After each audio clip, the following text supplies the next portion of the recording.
नमस्ते, अभिवादन आपका इनोसेंट इन्वेस्टर के इस नए वीडियो में आपके लिए डिस्क्लेमर। उसके बाद बात करेंगे वेदांत की बात इसलिए क्योंकि ये स्टॉक जिस तरीके से मोमेंटम दिखाया है पिछले 1 से 1.5 महीने में, ये एक सपना था हमारे लिए भी। और आपको मैं जो चीज़ समझाने जा रहा हूँ बहुत ध्यान से समझिएगा। बाजार में यही होता है और इसके लिए आपको हमेशा तैयार रहना है। कैसे ये स्टॉक इतना भयंकर भागा आपको समझाएंगे। इतना सस्ता ये स्टॉक अवेलेबल था, आप जाकर पी वगैरह चेक करेंगे, इनके पीयर्स से इनका कंपेरिजन करेंगे, इनके पीयर्स में कोई गिरावट नहीं आई थी। लेकिन ये जो गिरावट आई थी, अगर आप इस गिरावट को पहचान गए होते तो आप भी इस स्टॉक में दबाकर खरीदारी किए होते। जिस हिसाब से मैं आपको यहाँ पर सजेशन दे रहा था बाइंग के लिए, यहाँ पर सजेशन दिया। जब आपको डिविडेंड अनाउंस हुआ, यहाँ पर मैंने बाइंग के लिए सजेशन बोला। और आप लोगों को डंके की चोट पर मैं ये बात कह सकता हूँ कि 20% का मोमेंटम ये स्टॉक कह के दिया है कि आयो भैया हमको खरीदो, हम आपको 20% ऐसे ही दे देंगे। वो 20% यहाँ से यहाँ तक और 10% डिविडेंड अलग से, मैं इसकी बात कर रहा हूँ। यहाँ पर आप लोगों को जो भी ट्रेडर्स थे उनको मैंने प्रॉफिट बुक करने को बोला था,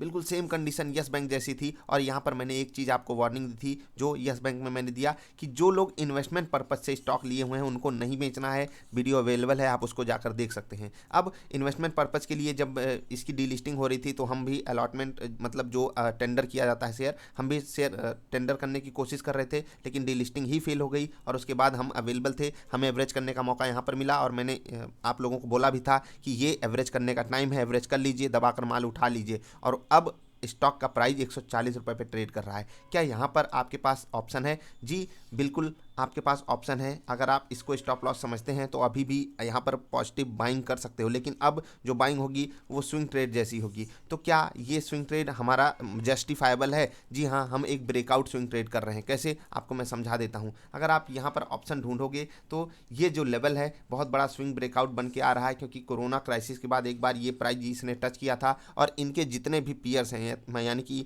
जो भी मेटल सेगमेंट की कंपनियां हैं, वो लगभग ऐसे ही ट्रेड करके ऊपर ब्रेकआउट दी हुई हैं। तो ये भी दे सकता है। अब ये सस्ता अवेलेबल नहीं है, याद रखिएगा। तो आपको स्टॉप लॉस लेना आना चाहिए। अगर आप 10% के लिए घुस रहे हो तो 3 से 4% के आसपास आपका स्टॉप लॉस नीचे होना चाहिए, क्योंकि ये स्टॉक बहुत ही तगड़े अप ट्रेंड में है। तो एक अगर आप डिप का वेट कर लेंगे वो आपके लिए बेस्ट केस सिनारियो रहेगा। बाकी अब ये स्टॉक नॉर्मल प्राइस पे आ चुका है जहाँ पर इसको ट्रेड करना चाहिए था। और आपने अगर मेरी वीडियोस देखी हो तो एक चीज़ मैं आपसे कहता था, ये जो गिरावट आई है ये समझ लीजिए आपके लिए बहुत बड़ी, बहुत बेहतरीन अपॉर्चुनिटी है। ये एक पैनिक सेलिंग थी और उसी पैनिक सेलिंग के बाद एक बढ़िया हाइप वाली बाइंग आई है। इससे मैं बहुत खुश हूँ, क्योंकि मैं पर्सनली स्टॉक्स होल्ड करता हूँ। और आपको ये बात बताऊँ, वो इन्वेस्टमेंट वाले स्टॉक्स हैं और वो अभी पड़े ही रहेंगे। मेरा यहाँ बेचने का कोई इरादा नहीं है।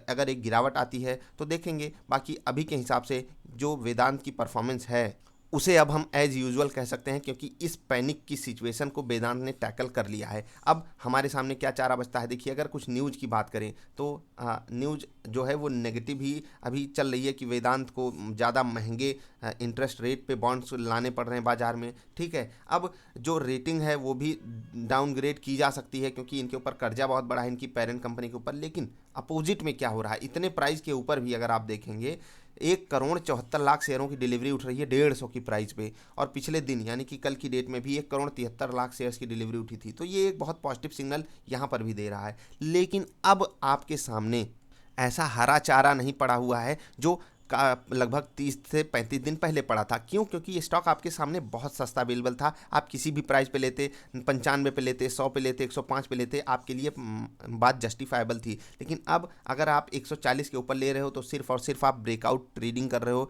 याद रखिएगा इसको, अगर आप बाई कर रहे हो यहाँ पर, आप ब्रेकआउट ट्रेडिंग कर रहे हो, उसके नीचे आपके स्टॉप लॉसेस होने चाहिए। मैंने पहले भी सुझाया है, इसका ध्यान रखेंगे। यहाँ पर आपको फंसना नहीं है लेकर के। अगर आपको इन्वेस्टमेंट करना था, सही मौका अवेलेबल था। मैं यही बोलता हूँ कि आपको इस बाजार में सिलेक्टिव होना चाहिए, और वो सिलेक्टिव होने का मौका हमारे पास था, वेदांत में अभी नहीं है। अभी ये स्टॉक नॉर्मल प्राइस पे आ चुका है, तो आपको बहुत अलर्ट हो जाने की ज़रूरत है। ट्रेड आप बिल्कुल कर सकते हो, क्योंकि स्विंग अपॉर्चुनिटी अवेलेबल है, बहुत बढ़िया। स्टॉप लॉस भी आपके सामने अवेलेबल है। अगर थोड़ा डीप लेना चाहते हो यहाँ पर ले सकते हो, नॉर्मल स्टॉप लॉस लेना चाहते हो यहाँ पर ले सकते हो। उसके बाद आप ट्रेड एग्जीक्यूट करा सकते हो।